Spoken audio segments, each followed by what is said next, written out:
So Kurt asked me to introduce Josh Morris, who's going to be speaking to us this morning. And I am so excited about this. Josh and Justine came to Lake Sam a long time ago, and Kurt hired them to be youth pastors. And I think shortly after they started working here, most people would say, well, yeah, Justine's the youth pastor, and Josh is, I'm not sure what Josh is. He's kind of invisible. And in fact, I actually felt a little sorry for him. So I decided, well, I'm going to get to know him and let him know that like someone actually cares about him and notices him. So I took him out hiking, which is what I do for all the people that I like. So if you've gone hiking with me or if you've ever gotten an invitation, that's because I like you.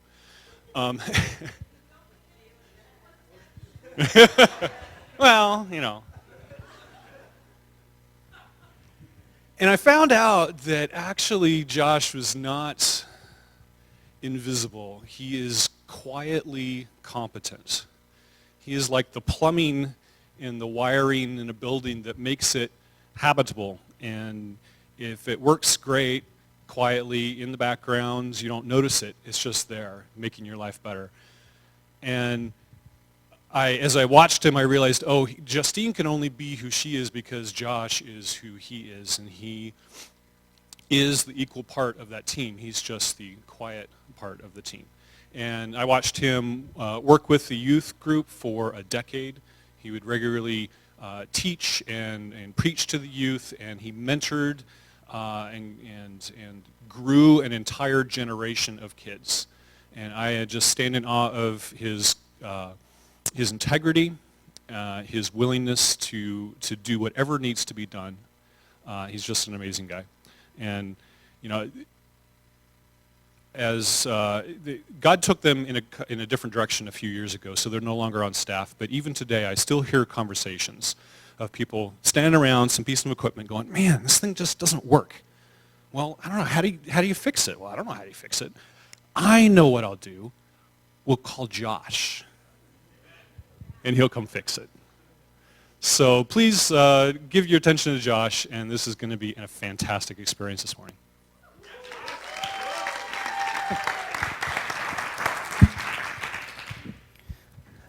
Thank you, Eric. Good morning, everybody.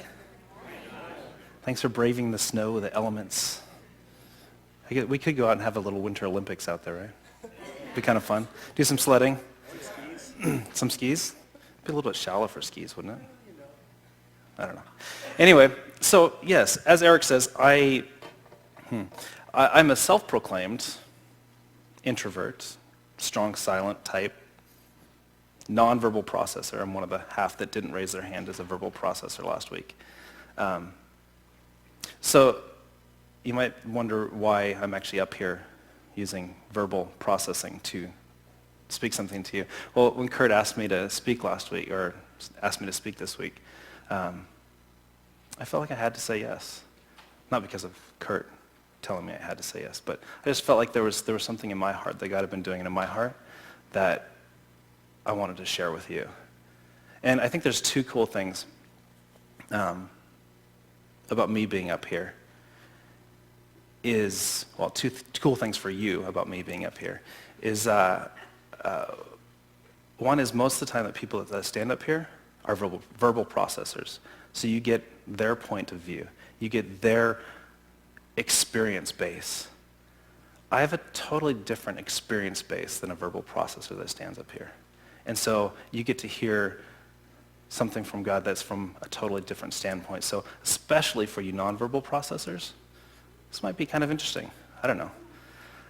The second thing is, I'm going to say all of that in a lot fewer words. Now, I can't guarantee that it's going to be any less time, but it's going to be fewer words.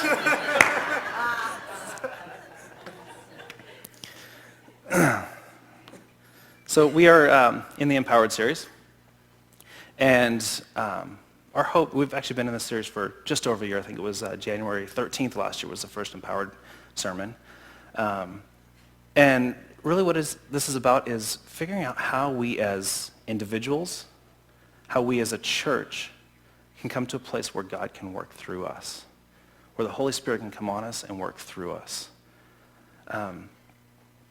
And it was a few months ago, sitting in a service, and we'd been in the Powered series for, I don't know, it's been 7-8 months or something like that. And we'd regularly been having people come up to the mic during worship and give words, whether it was scripture or, a vision that they had, or just words of encouragement or wisdom or whatever it was. And it was Babette and Stephanie and Greg Thatcher. There were people coming up and giving words. And there was something about that that was actually exciting to me. What I saw was this body, like Sam, was speaking out. It wasn't just the paid people standing up here speaking. It wasn't the people that were on ministry teams speaking out. It was the body speaking out. That was exciting to me. But the other thing I thought was, why aren't we hearing from more men? I love that the women were speaking, and I want you to continue to. More women should come up and speak and share what God is speaking to them. But why aren't we hearing from more men? So during that service, I started making a list of men, and I actually think I still have that on my phone, of men sitting in this room or at home watching online today because of the snow. Men that I knew, who were my friends, who I knew had a relationship with God, and had either, walked in spiritual gifts or spoken out what God was speaking to them before, or I knew could. And then I started composing a letter in my head to them, because I'm an internal processor. I wasn't actually writing it, I wasn't speaking it, I was writing a letter to them. And it was an encouraging letter. It wasn't a condemning, why aren't you speaking? It was, hey guys, is this cool? We could be doing this. What would our church look like if us men were speaking? So there was encouragement, there was inspiration, there was conviction in it. And then at some point in this, writing this letter in my head, I thought, crap, I'm one of those guys. If I'm going to be urging these men to do this, I need to be urging myself to do this. Those 20 guys have not received that letter. I didn't write the letter. I don't know if I'm willing to do that. I'm an introvert. I'm an internal processor. For me to communicate out loud what's going on in my head takes insane amounts of energy. I hate coffee times here. No, I shouldn't say I hate them. I don't look forward to them, right? Because it means that I'm going to have to talk to somebody. It's tough. I can't come up with things right there on the spot. I'm an internal processor. And that's actually why Kurt asked me to speak today. He knows that at least half of you are nonverbal processors. And those half of you are probably in a similar place as me. You desire to do these things. I think there's probably a lot of you that would love to come up here and share something that God is speaking to you. There's a lot of you that would love to go to the person sitting in front of you or behind you and say, hey, I felt like God was saying this to me for you. There's an excitement and there's an excitement that just the concept of that happens, but you might desire to do that, but you're feeling stuck. Like me. I don't want to do that. Concept sounds great, but I don't want to do it. So instead of writing a simple letter, I'm here speaking to you. But here's my vision. Here's what I see. When I think about men in this church stepping up, when I think about even more women speaking out, there's an excitement that happens in my heart. I can picture us as a body, as Lake Sam, speaking what God is speaking to us, or communicating what God is communicating to us, and there's this building that happens within us. There's an encouragement that happens. There's a building up of us in our spirit and our hearts. And that flows into this body, and the body just builds and grows. And then as we go out, it just flows out from God's life. His light inside of us flows out. There's an excitement in me when I think about that. So, with that, can we have Lance Collins is going to pray for us today.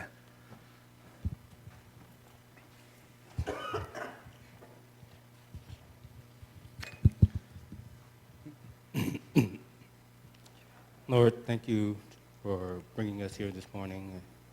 I know it was dangerous for some people on the roads, and you just brought us here safely today.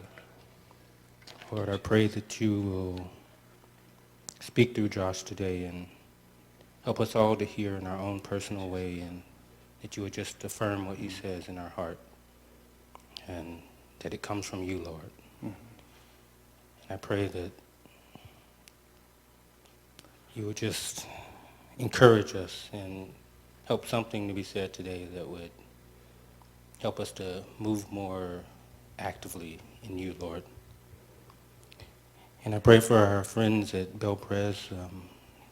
They also had to come out today, and just pray that you would be there with them and speak with them as well, Lord. Thank you. Thank you, Lord. Amen. So Luke 8:16. No one after lighting a lamp covers it with a jar or puts it under a bed, but puts it on a stand so that those who enter may see the light. So God gives us a light. He has a light, and he wants it to shine. He puts it on a lampstand so that it shines. He doesn't hide it. He puts it on a lampstand so that it shines. The first thing you probably think about if you've been in church at all for a while is the Sunday school song, This Little Light of Mine. How many?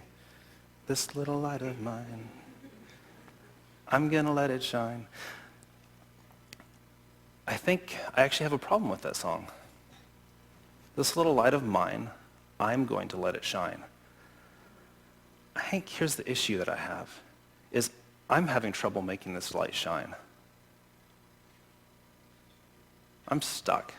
How do I make this light shine? Well, maybe it's not my light. Maybe it's not my light that's lit. Maybe it's not my job to make this light shine. Maybe it's God's light. Maybe he's the one that puts it on the stand. Now, of course, I have a role in that. I need to participate with God in this. But what if he's the one that's supposed to be making this shine? It's not my job, my responsibility, even though I have a role in it. Kurt actually suggested that we change the Sunday school song to This Little Light of God's. I'm going to participate with God to let it shine. Yeah, it works, right? Too many words? Yeah, too many words. So next verse I want to point to, it's kind of a little chunks from 1 Corinthians 14:1. Pursue love and earnestly desire the spiritual gifts, especially that you may prophesy. The one who prophesies speaks to people for their upbuilding and encouragement and consolation. The one who prophesies builds up the church. Since you are eager for manifestations of the Spirit, strive to excel in building up the church. So I want to talk about prophecy a little bit today. But there is a specific definition of prophecy. I want to kind of broaden that, but because I don't want to use a lot of words, I'm just going to use the word prophecy. And what I intend to mean by that is God communicates something through us, to us as individuals, whether it's words or pictures or senses or feelings or however you hear from God, and then us communicating to others. So that's the general term that I'm going to use prophecy for today. Does that work? Is that okay? But this is my vision. The one who prophesies speaks to the people for their upbuilding and encouragement. I see us speaking to each other, speaking what God is speaking to our hearts for our upbuilding, for our encouragement, for this body's encouragement, for the building up of the church. Do you see what that's saying? The ones who prophesy build up the church. They build up each other. That's the excitement I feel when I think about us doing this, us walking in this, me walking in this, right? Now, again, not that I've attained this. You don't see me speaking on the microphone during worship times, speaking out a word. Most of you haven't had me come up to you and say, hey, I feel like God's saying this for you. What do you think? I haven't attained this. So I think I have 3 excuses that I've come up with. I'm sure I could come up with many more, but I have 3 excuses as I was thinking about this that these are the reasons why I am not walking in this. These are the reasons why I am not walking in this gift. So number 1, how about all 3 of them? Others are more capable. Right? Who am I? Those of you that know my wife, Justine, know that I married a very capable woman. And in the first years of our marriage, I'm a young man, and I see her with wisdom, with desire to know God deeper and deeper and deeper, willingness to step out and speak to people about who God was or who God is to her. Amazing at making decisions because of the wisdom that she has. And as a young man, I'm thinking, wow, I should just let her lead. I should let her make decisions for our family, spiritually and, I don't know, whatever kind of decisions we're making, because she's better at this than I am. I even had a friend of mine, who I was talking with him about how me as a man, how I should be walking, how I should be growing into the man that God's created me to be. And he said to me, well, part of the problem is your wife. She's so strong. And he said, here's actually what needs to happen. She's actually in error. She's in the wrong because she's so strong. And what needs to happen is your wife needs to become weak so that you can become strong. Your wife needs to become weak so that you can step into the things that God has for you.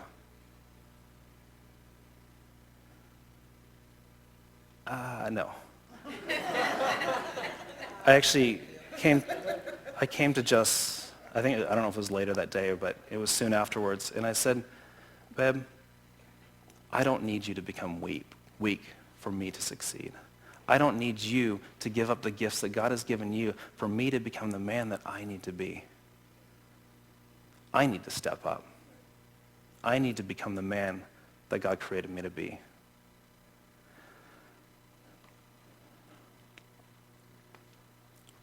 But even still, she's more capable than I am, from what I see. But I'm learning how to step up as a man. But even looking at Kurt, Kurt, I know hears from God.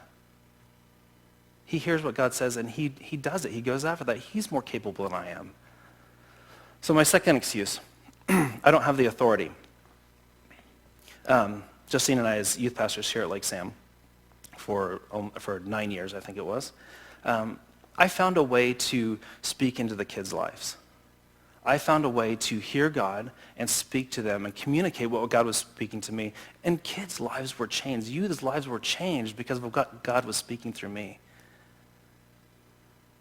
So why am I not walking in that now? Why am I not walking in that now? A couple thoughts of it. One is, I think looking back, what I had was a sense of authority because of my position. You as a church, Kurt, had hired me to be the pastor of this church, and I had a position. I had the office of pastor at this church. And I had a sense of authority because of that. I was empowered because of that. And now I don't have that. I don't have an office of pastor at this church right now. So who am I to speak to you? Well, that's not true, right? You guys didn't give me the power. You guys didn't give me the authority as a pastor to speak that. It was God that gave me authority. It was God that empowered me. He's the one that anointed me to speak to the youth and grow them. My third excuse, if I'm not perfect, I'll fail or look the fool or hurt someone else. Whenever there's a wedding that has dancing or some other event that has dancing, especially if it's some sort of organized dance like swing or line dancing or something like that, my wife never gets the opportunity to dance with me because I'm not perfect at it, because I don't have rhythm, because I'm afraid if I get out there and try, I'm going to look like a fool. I'm not going to be perfect. So my wife misses out because I'm not willing to just go out there and have fun. Part of that is my internal processing, and I don't know if all of you nonverbals are like this, but when I have a thought or there's a concept in my head, I have to work it out in my head and process it until it's perfect, until it's the point where I feel like, okay, I'm comfortable speaking this out loud. It's the same with dancing. If I'm not perfect, I'm not going to do it because I don't want to look like a fool.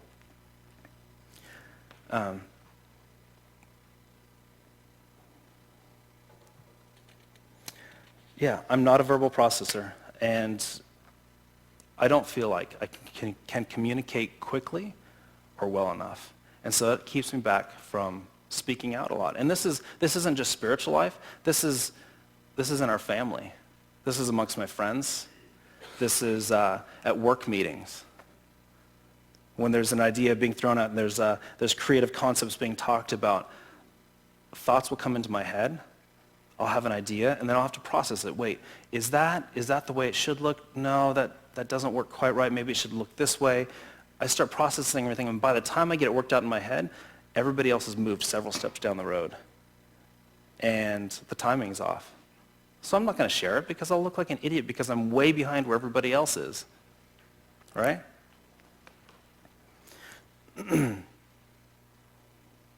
It's interesting. I was reading about Moses in God's conversation, Moses' conversation with God at the burning bush. And I started writing down some of the things that Moses was telling God. Like God was saying, hey, go do this. And Moses was saying, but what about this? And as I was writing these things, Moses' responses down, I thought, wait, I know these struggles. I know what Moses is saying here. This is exactly what I'd just written down about my struggles or my excuses. So look at this. Exodus 3:11. But Moses said to God, this is after God says, you're going to go out and lead my children out of Egypt. Moses said to God, who am I that I should go to Pharaoh and bring the children out of Egypt? Who am I? I'm a nobody. Who am I? There's more people capable than me. Right? So Moses' excuses. Others are more capable than me. Who am I?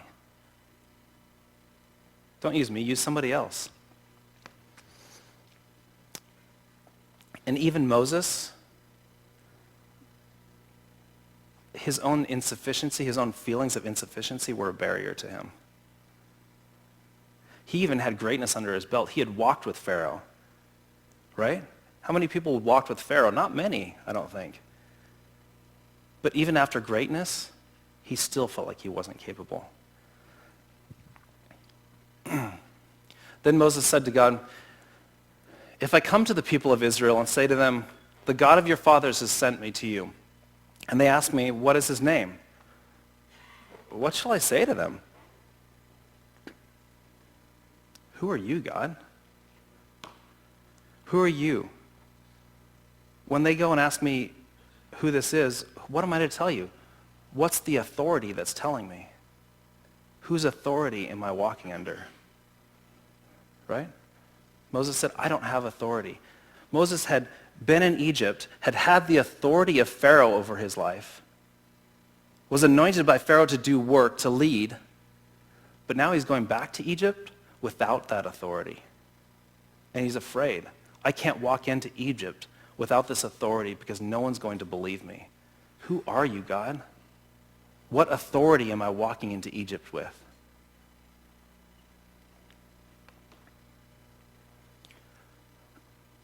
Then Moses answered, "But behold, they will not believe me or listen to my voice, for they will say, 'The Lord did not appear to you.'"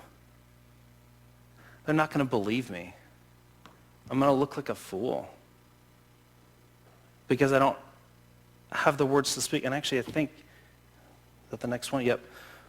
It says, "But Moses said to the Lord, 'Oh, my Lord, I am not eloquent, either in the past or since you have spoken to your servant, but I am slow of speech and of tongue. I am a non-verbal processor, Lord.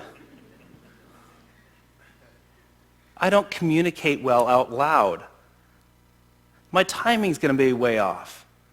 And Pharaoh's going to laugh at me. He's going to hurt the Israelites because I'm an idiot. I'm not a verbal processor, God.'" It's the same as me, right?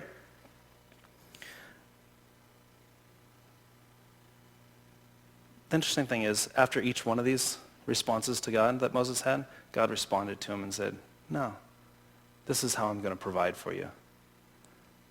I'm going to be with you. I'm going to give you everything you need. I'm going to tell you the words to use to speak to the Israelites. I'm with you. I am your authority." Even after all that, though, well, actually, sorry. Then the Lord said to him, "Who has made man's mouth? Who has made him mute or deaf or seeing or blind? Is it not I, the Lord? Now therefore go, and I will be with your mouth and teach you what you shall speak." So God was even going to teach Moses, a nonverbal processor, to speak. And Moses says, "But Lord, please send someone else." I don't know. I relate to that. There's something in my heart that I have those same fears as Moses. But God answers. God's the one that made Moses' mouth. He's the one that made Moses' brain as seemingly a nonverbal processor. God made me a nonverbal processor. Funny kind of comparison here. If God made nonverbal processors and verbal processors, right? Well, here's what I'm thinking. He wants us to be moving forward. He wants us to be taking the next step and moving on to the next thing. So he creates verbal processors. People that are always going to the next thing. They're talking about it. They're moving forward. They're moving forward. They're moving forward. But he also needs us to sometimes pause. Or come back to a point that maybe we passed over too quickly that needed to be brought up more or talked about more. So he creates nonverbal processors. And I think as we move forward in this, I feel like the thing that God would say to us, I'm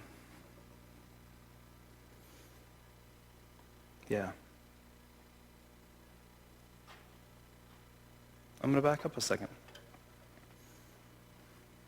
So Luke 8, I'm going to go back to Luke 8 here. "So no one, after lighting a lamp, covers it with a jar, puts it under a bed, but puts it on a stand so that those who enter may see the light. For nothing is hidden that will not be made manifest, nor is anything secret that will not be known and come to light. Take care then how you hear. For to the one who has, more will be given, and from the one who has not, even what he thinks he has will be taken away."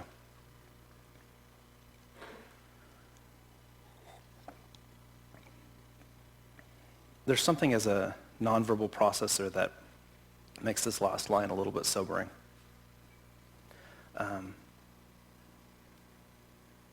I feel like I am not stepping up to my responsibilities as a nonverbal processor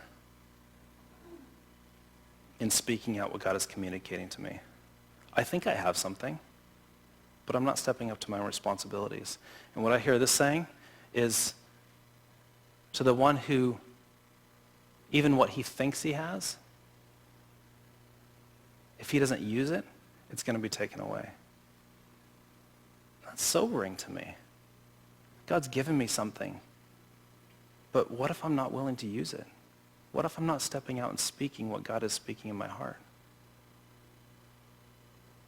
God says he's going to take it away. I want to be the other one. I want to be the one who has something, uses it, and God can give more to. That's who I want us to be as a church. That's this vision that I have of seeing us communicating to each other about what God is doing in our lives and about what God is speaking to each other, using our gifts to build up the church, that life is flowing through us.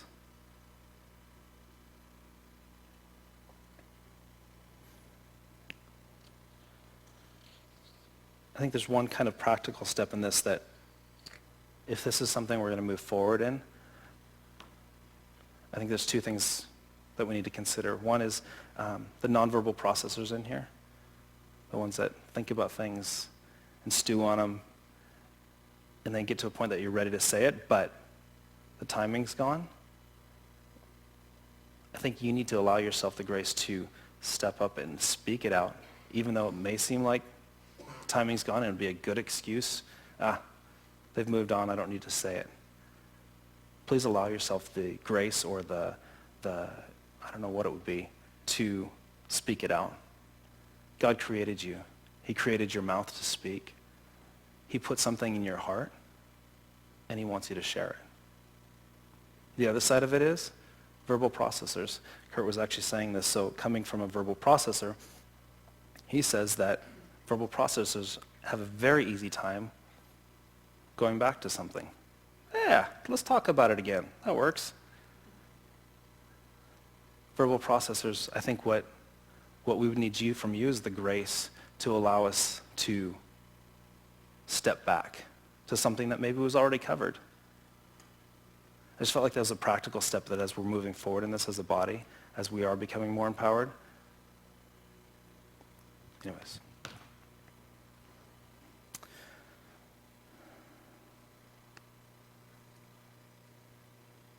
So how do we get there? What's the next step for us? How do we get to the point where this is a body that's being built up, that we're growing, that the verbal types and the nonverbal types are communicating what God is speaking, and we're moving forward? To me, I already talked about that one. And I already talked about that one. To me, the answer is hiking.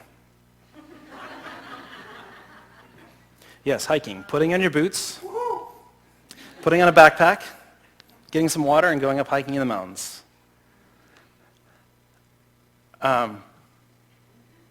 Yeah, hiking is the answer.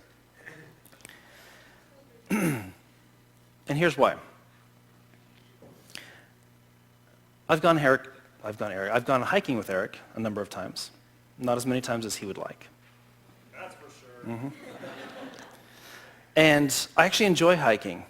I enjoy getting up in the mountains. I mean, you see my face there? Well, maybe not that one. There we go. That one's better. That one's a happy face. I enjoy it. I enjoy being up there. But here's what happens. It's usually on a Sunday. Eric and I will be talking.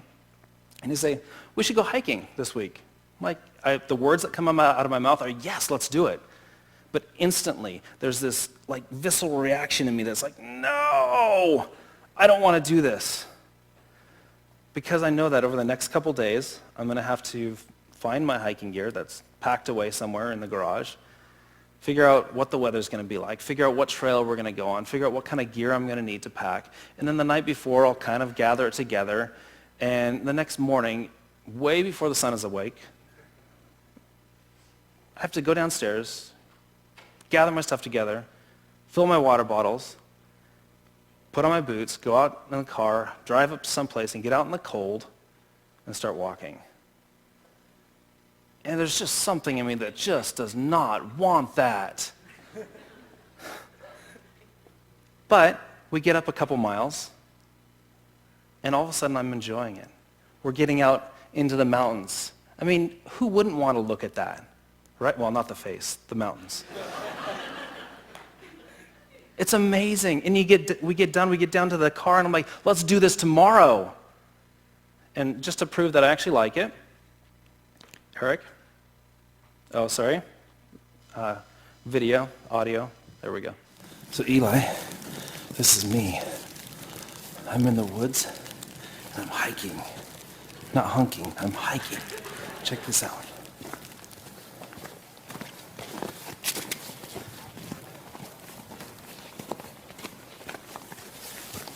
I'm hiking through the snow and the woods, and I'm with a bunch of guys. It's fun. Someday you're gonna have to come with me. Does that sound good? You heard me, right? I said it's fun, right? I said it's fun.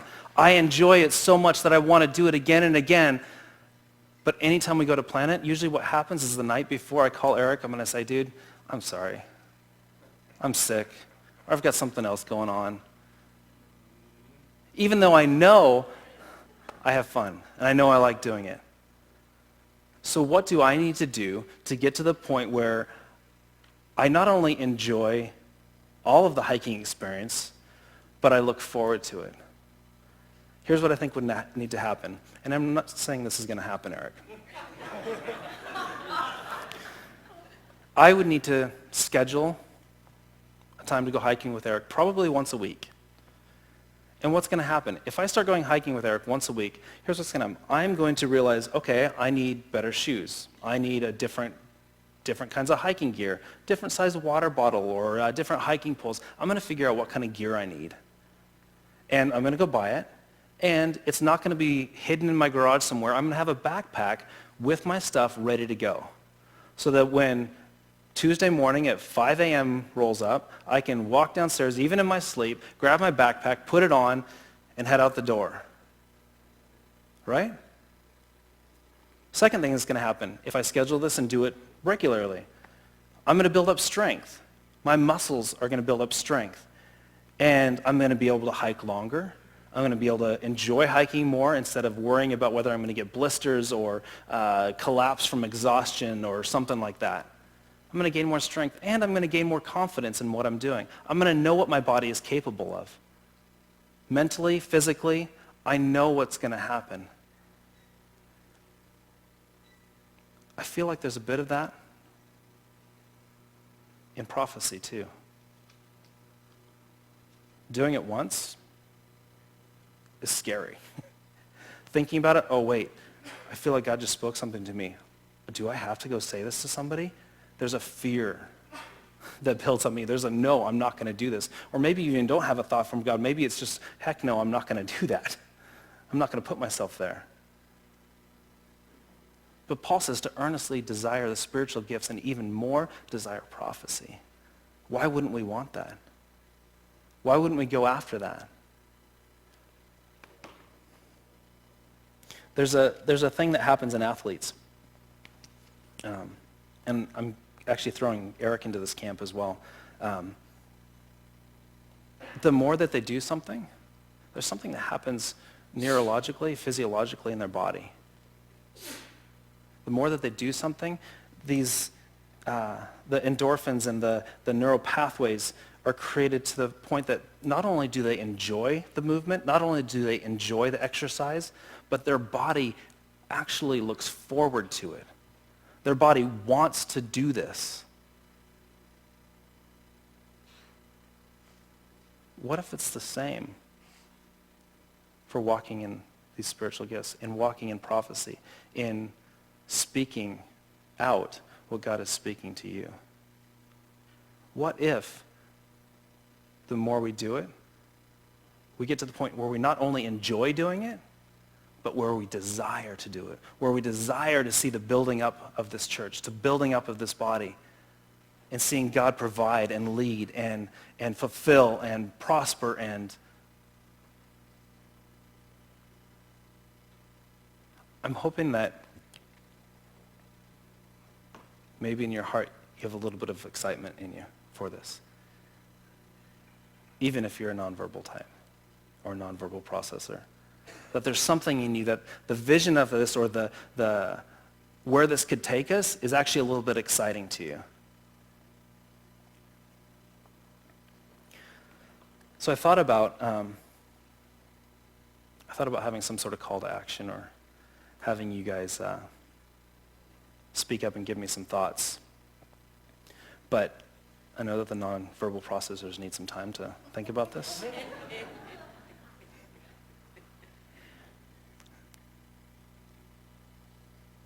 Do you guys understand what, do you kind of get a picture of what I've seen could happen? Does it resonate anywhere in your heart? I think my first step, I think this would be my question to you, what is your first step to get there? If you're not already walking this, what is your first step to get there? My first step for me is to even think about it. Because Sunday morning, I'm not thinking about you guys. Except today. I was thinking about you today.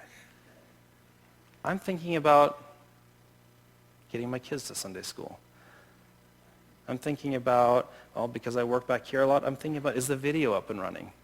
Is it going to sound good today? Are any of the lights burnt out? I'm not thinking about you guys.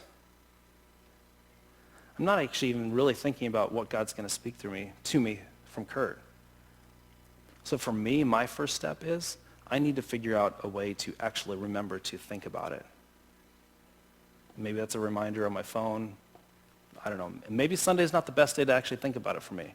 Maybe I need to be praying for you guys or asking God to show me if there's something I'm supposed to say during the week. So when Sunday comes around and I'm going to think about it, I can just do it because I've already had time to process it. So what's your first step? You don't have to answer. But what's your next step? What are you going to do? If this is where we need to go, if we need to go after what Paul's saying, yeah.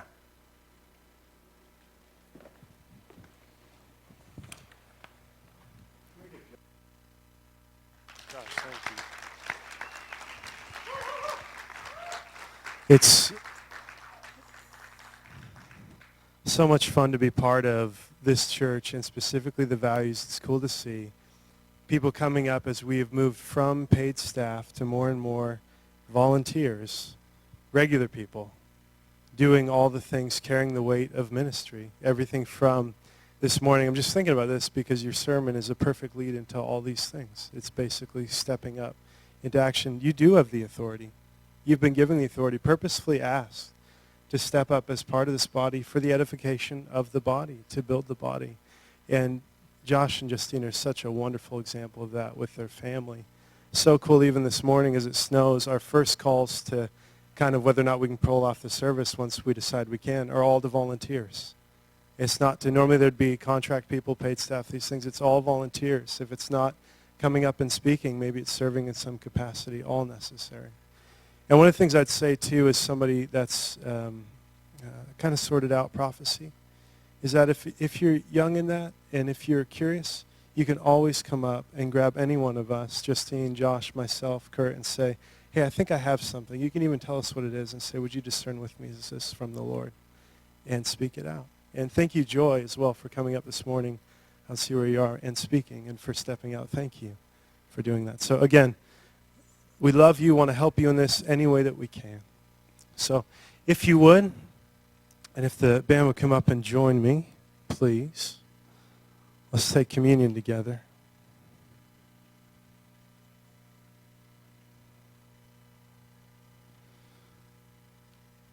Father, in the beginning, you instituted communication with us.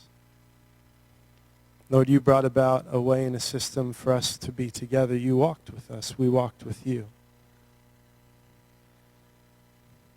And Lord, through our choice and through our sin, we broke that. We broke that communication. It's the primary thing that was taken away. I think was our direct access to you. So Father, as we break this bread, Lord, we remember that we've broken our lives. And Holy Spirit, that we need you. Father, we need you for your restoration. So take that together if you would.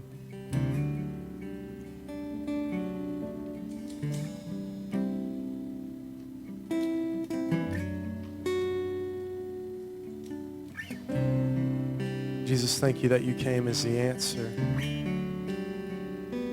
That your body was broken, that your blood was shed.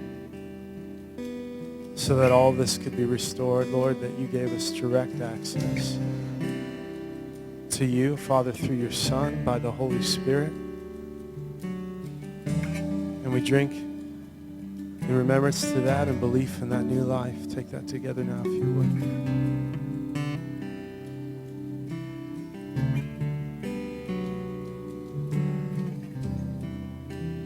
Lord, thank you that it's not us that speaks. I think about what Josh said about that light.